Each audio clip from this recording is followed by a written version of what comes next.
Organ ang khâu khâu nơi mà bla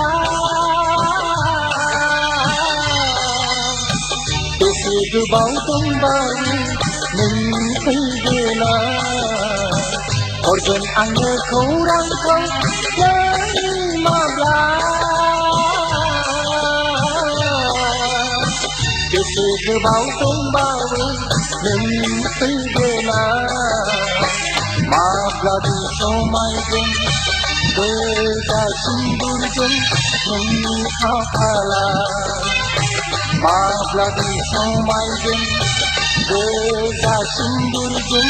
Mengapalah Organ anak orang kau Mengapalah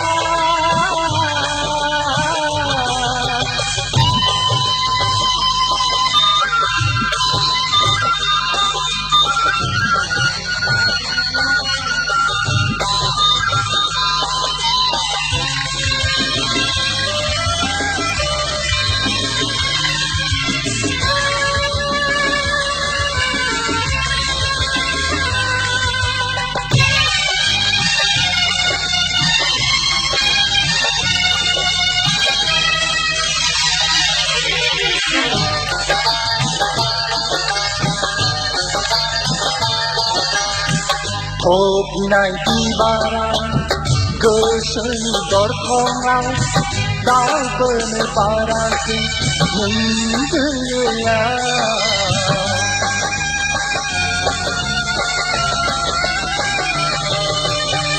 Opinai di barang Keseni dorkongan Dau bener paraki Menggaya Haya ang gusto ko Halos ngay buhay kayo Habila gusto ko Lana ni isipang gilibaw ni Organ ang kurang ko Nang mabla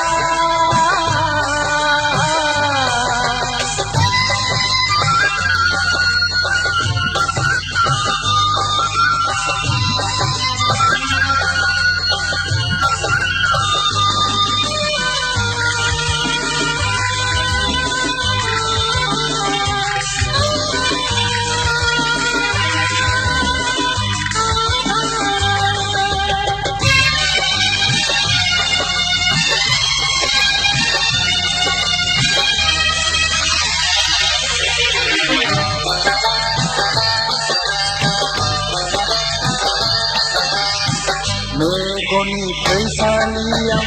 Hasmani habang Reirubu musia Jeleng baik habang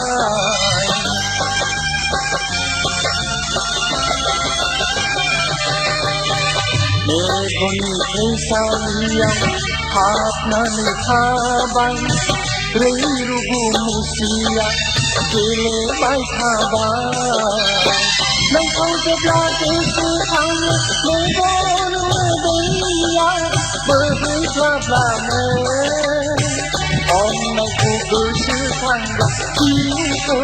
nang hai sesama Organ anak korang kau Menimablah